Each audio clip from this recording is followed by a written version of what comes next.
بسم اللہ الرحمن الرحیم۔ ناظرین گرامی، السلام علیکم ورحمۃ اللہ وبرکاتہ۔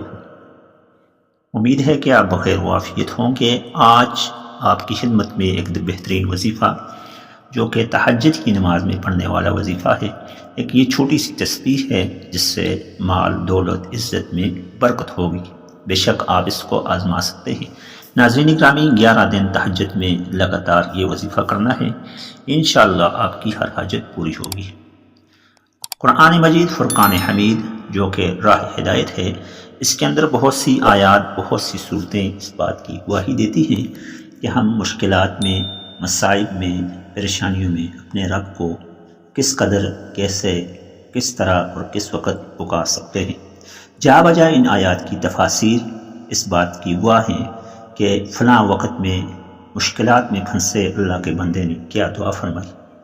انبیاء کرام علیہ السلام جو کہ اللہ تبارک و تعالیٰ کے خلیفہ تھے، اس دنیا میں جب دین کی دعوت دینے کے لیے نکلتے ہیں تو ان کو بہت سی مشکلات، پریشانیاں، دشمنوں کا سامنا اور تکالیف کا سامنا کرنا پڑتا ہے۔ ایسے میں اللہ تبارک و تعالیٰ سے وہ رجوع فرماتے ہیں، اللہ تبارک و تعالیٰ سے رہنمائی لیتے ہیں۔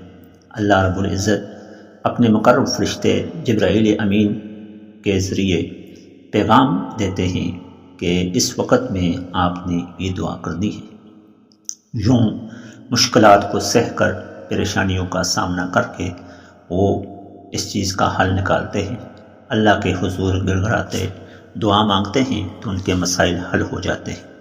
آج کی یہ دعا بھی انہی دعاؤں میں سے ایک دعا ہے جس کے اندر اللہ رب العزت یہ دعا ہمیں سکھا رہا ہے کہ جب ہم بے بس ہوں، بے قرار ہوں، جب ہمارا کوئی آسرا نہ ہو تو ہم اللہ کو کیسے پکاریں، کن الفاظ کے ساتھ پکاریں، کون سی دعا مانگیں کہ جن کے بدلے میں ہمیں رسوائی کے بجائے، ہمیں جگہ ہنسائی کے بجائے ہمیں مدد، نصرت ملے۔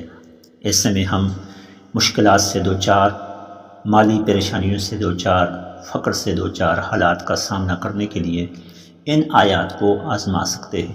ناظرین گرامی، آج کا وظیفہ بھی بالکل اسی طرح ہے کہ اگر ہمارے رزق میں برکت ہمیں چاہیے، دولت میں برکت چاہیے، جان مال عزت آبرو میں برکت چاہیے، تو ہم پیسہ، مال، دولت تو چھوٹی چیز، دنیا میں بھی کامیابی اور آخرت میں بھی کامیابی کی ضمانت یہ آیت دیتی ہے۔ یہ دعائے کریمہ آپ نے تہجد کے وقت پڑھنی ہے۔ فتہجد بہ نافلۃ لک عسیٰ ان یبعثک ربک مقاما محمودا۔ تہجد کی نماز کیا ہے؟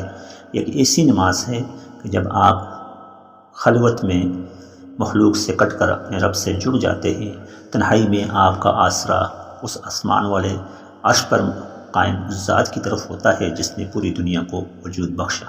آپ جب اس کی طرف لو لگاتے ہیں تہجد کے وقت تو اس کا صلہ اللہ تبارک و تعالیٰ آیت میں فرماتے ہیں، عسیٰ ان یبعثک ربک مقاما محمودا، کہ رب آپ کو مقام محمود تک پہنچا دے گا۔ مقام محمود اللہ رب العزت کے ہاں وہ خاص مقام ہے جو اپنے مقرب بندوں، اپنے انبیاء اکرام علیہ السلام، حضور سرور کونین سید المرسلین احمد مجتبیٰ صلی اللہ علیہ وسلم کا ایک خاص مقام جو کہ رب نے ان کے لیے خاص کیا، اپنے پاس ان بندوں کو بلا لیتے ہیں۔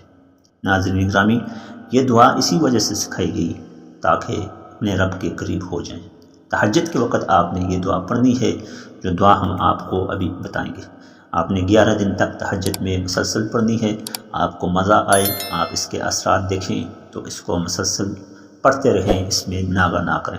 یہ چھوٹی سی تسبیح ہے، 2 رکعت نماز نفل آپ نے پڑھنی ہے صلاۃ حاجت۔ پہلی رکعت میں آپ نے یہ دعا پڑھنی ہے جو آپ کو ابھی اسکرین پر نظر آ رہی ہوگی۔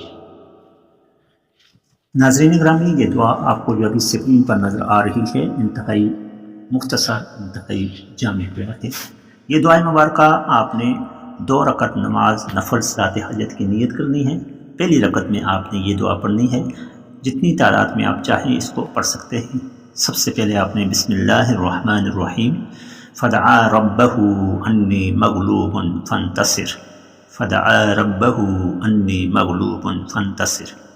یہ دعائے مبارکہ سورہ قمر کی آیت نمبر 10 ہے، جس کا ترجمہ یہ ہے، فدعا ربہ پس آپ دعا کیجئے اپنے اس رب سے کہ اے میرے رب انی مغلوبن، میں بے بس ہوں، فانتصر، تو میری مدد فرما، میرے رب میں بے بس ہوں، تو میری مدد فرما۔ ناظرین گرامی، آپ نے پہلی رکعت میں یہ پڑھنی ہے فدعا ربہ انی مغلوب فانتصر، جتنی تعداد میں آپ چاہیں پڑھیں۔ دوسری رکعت سیم اسی طرح ادا کرنی ہے۔ دوسری رکعت میں بھی آپ نے سورۃ الفاتحہ کے بعد قرأت میں سورۃ الکوثر اتنی ہی تعداد میں پڑھنی ہے جتنی تعداد میں آپ نے پہلی رکعت میں یہ دعائے مبارکہ پڑھی جو آپ کو سکرین پر نظر آ رہی ہے۔ یعنی پہلی رکعت میں آپ نے قرأت میں فدعا ربہ انی مغلوب فانتصر، اور دوسری رکعت میں سورۃ الکوثر یعنی انا اعطیناک الکوثر فصل لربک وانحر ان شانئک ھو الابتر، یہ پڑھنی ہے۔ اس کے بعد آپ نے سلام پھیر لینا ہے۔ سلام پھیرنے کے بعد آپ نے درود مبارکہ طاق تعداد میں ڈبل ڈیجٹ کے ساتھ یعنی 11، 13، 15 یا اس سے زیادہ طاق تعداد میں پڑھنی ہے۔ اس کے بعد آپ نے اللہ کے حضور ہاتھ بلند کر کے آہوازاری کرنی ہے، اللہ سے گڑ گڑا کر دعا مانگنی ہے کہ اے اللہ میری اس حاجت کو پوری فرما دے۔ یوں آپ کا یہ وظیفہ مکمل نہیں ہوگا کہ آپ کی حاجت، آپ کی مشکل دور ہو جائے گی۔ دیکھنے میں تو یہ وظیفہ انتہائی آسان، پڑھنے میں یہ بہت بھاری وظیفہ ہے۔ آپ اس کا عمل کریں، اس کے نتیجے اپنی آنکھوں سے دیکھیں۔ بہت مجرب عمل ہے، بہت آزمودہ عمل ہے۔ اللہ تبارک و تعالیٰ کے کلام یعنی قرآن مجید میں بہت زیادہ شفا ہے۔ فیہ شفاء للناس، فیہ ھدی للناس، اس میں شفاعت ہے لوگوں کے لیے، شفا ہے لوگوں کے لیے، اس میں ہدایت ہے لوگوں کے لیے۔ اگر ہم ہدایت کے طالبگار ہیں، اگر ہم شفا کے طالبگار ہیں تو قرآن مجید فرقان حمید سے دو لگائیں، فرائض کی پابندی، نواہی سے اجتناب کریں، اللہ رب العزت کے حضور گڑگڑائیں، دعائیں مانگیں۔ تو یہ کیسے ممکن ہے کہ اللہ اپنے بندے کو پکارنے پر جواب نہ دے؟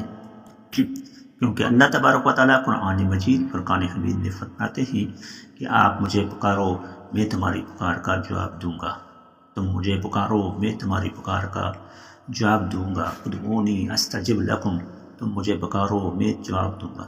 ناظرین گرامی، جب ہم مشکل میں، پریشانی میں، حاجت کے لیے، مشکل کشائی کے لیے رب کے حضور دعا مانگیں گے تو اللہ ضرور ضرور ہماری اس دعا کو قبول فرمائے گا۔ آج جمعۃ المبارک میں اس دعا کے ساتھ وظیفے کا اختتام ہے کہ اللہ رب العزت ہمیں دنیا میں اپنے سے محبت، اپنے نبی سے محبت، اور آخرت میں کوثر جو کہ نبی کے دست مبارک میں ہوگی وہ ہمیں عطا فرمائے۔ انا اعطیناک الکوثر فصل لربک وانحر ان شانئک ھو الابتر۔ اللہم صل علی محمد وعلی آل محمد کما صلیت علی ابراہیم وعلی آل ابراہیم انک حمید مجید۔ اللہم بارک علی محمد وعلی آل محمد کما بارکت علی ابراہیم وعلی آل ابراہیم انک حمید مجید۔ صدق اللہ العظیم۔